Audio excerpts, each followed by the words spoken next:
Salale maje eta ya salale eta fimbri birri ya salale eta fimbri birri.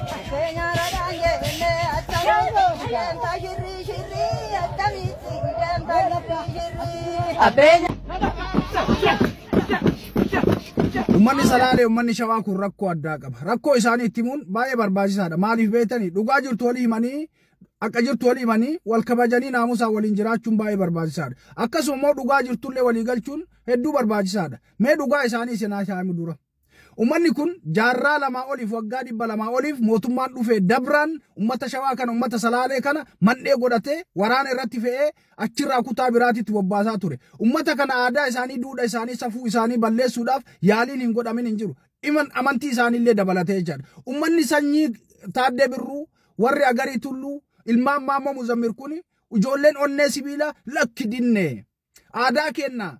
Safuu kenna duudha kenna ka oromummaa namni biraan irraan jijjiiru amantii kenna ka waa'ee nu kenne namni nu jijjiirsisuu hin danda'u jedhanii qoma dhaatanii onnee isaanii guutuudhaan afoo dhaabatanii falmatanii mormatanii aadaa isaanii duudha isaanii safuu isaanii amantii isaanii har'aan eeggatanii jiran. Galatoomaa jechuun dirqama kenna. Galatoomaa ummanni shawaa ummanni salaalee ilmaan Taaddee Birruu warri Agarii Tulluu jaalalaaf kabaja guddatu isiniin mala. Ummanni kuni kayoo dubbatu bareedu bakka itti dubbatu beeku kayoo taa'u bareedu akka itti taa'u beeku kayoo deemu bareedu akka itti deemu beeku kayoo lolu irraa bareedu akka itti loluuf bakka itti lolu beeku kayoo lole shimalaan qawwee namarraa fudhatu even kayoo nyaatu akka itti nyaatuuf bakka itti nyaatu beeku. Ummanni jaalatamaan na argaa fi na argii hin jaalanne kun ummanni jaalatamaan nama directii face to face malee hamii nama boodaa hin beekne kayoo sileeleyyuu duubaan dhufee sin dhoyne as galagali gurbee jedhee gaafa itti garagalte qofa si dhayu. Ummata shimalli jaraa akka qawweetitti lafaa si fuudhu kana kabaja isaanii galchuun dirqama kenna. Kana yoo hin taane oromummaa hin qabnu jechaadha.